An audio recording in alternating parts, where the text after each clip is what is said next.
if you go to Kickstarter and you look at what the most funded Kickstarter projects are, the Pebble smartwatch takes up 3 positions for the Pebble Time, the Pebble 2 Time 2, and the original Pebble.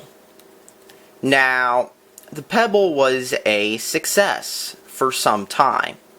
And I'm saying that because the Pebble came out before the Apple Watch did and before Android Wear got to a usable state, and when all the smartwatches were proprietary smartwatches.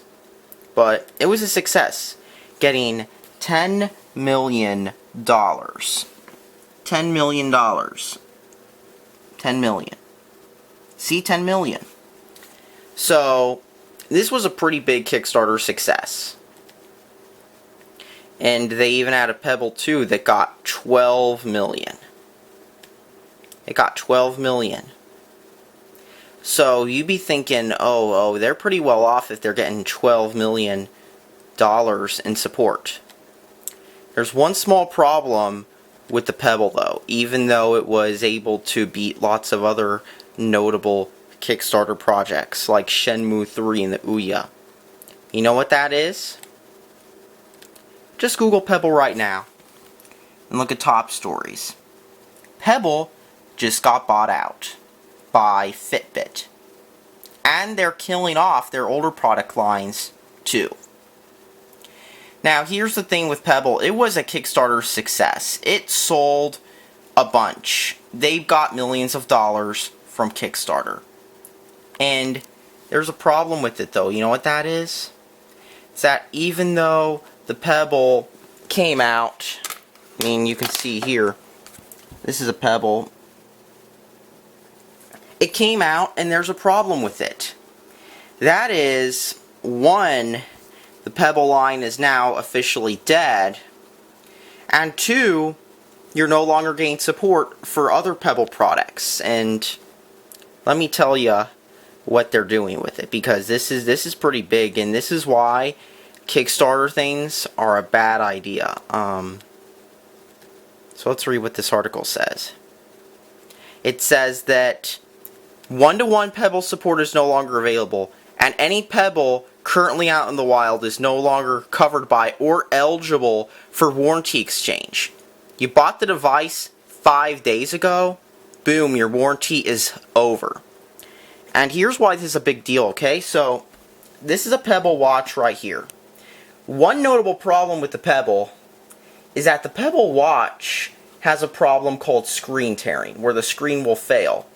And when you push buttons on it, like this one's not doing it, but you notice how like there's screen animations and whatnot?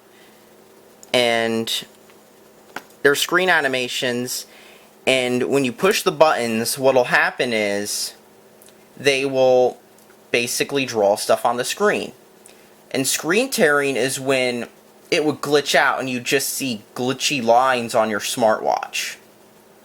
This $99 smartwatch you paid money for, and it's already glitching out while this cheap Casio is still ticking away, still telling the time. Not connected to any sort of internet server whatsoever. It just works. This, on the other hand, not only does it have the screen tearing problem, but the batteries are nearly impossible to replace. And another problem with these smartwatches is the fact that to even use it, you have to sign into an online account. That's right, you have to sign into an online account to even use it. And yet, here you have, they're telling you that your warranty is no longer going to be active, because even though you already spent all this money on a smartwatch, your warranty is no longer going to be active. That's what you get when you spend your money on Kickstarter projects. Because here's the thing, the Pebble was, this is what others are saying too, but the Pebble, this is basically what was the Kickstarter funder project. This was probably the biggest Kickstarter funder project. I mean, this is the one that most people probably knew about. I mean, the Ouya, that was also a big funded project, but that thing's dead. There was the Oculus Rift. That thing is kind of irrelevant, like it's still around, but people don't talk about it as much, and especially not the Mountain Dorito gamers. But then again, virtual reality and gaming is kind of a fad in my opinion.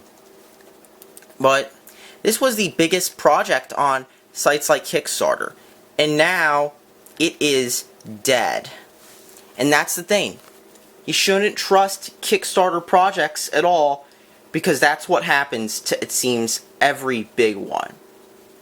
I mean, like I said, this was the biggest Kickstarter project. Look where it is now. It is dead. D-E-A-D. Dead.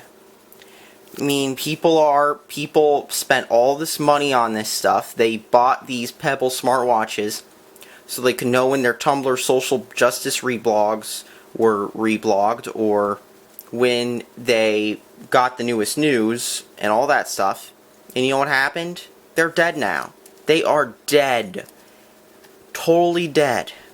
People spent millions of dollars on this, and now they're having to get refunds because they just got bought out by another company. And to make matters worse, you can't just flash another firmware to it. You had to have been connected to the internet with the old firmware. So I want you to go and say this with me. Richard Stallman was right. Because here's the thing. He might sound like some crazy dude, but at the same time, this smartwatch is eventually going to be a paperweight unless somebody comes up with alternate firmware for it. Because once they switch the servers off, unless they come up with a way where you can just bypass that login completely, you're not going to be able to use this at all. So yeah, that's what happens with Kickstarter projects. I mean, nothing like going to the website of a product you spent all this money for and finding out, oops, it's dead, we're no longer producing them, oopsies. This is a joke, okay? It really is a joke. So yeah, Kickstarter projects are a joke. That's all you need to know. Rip Kickstarter.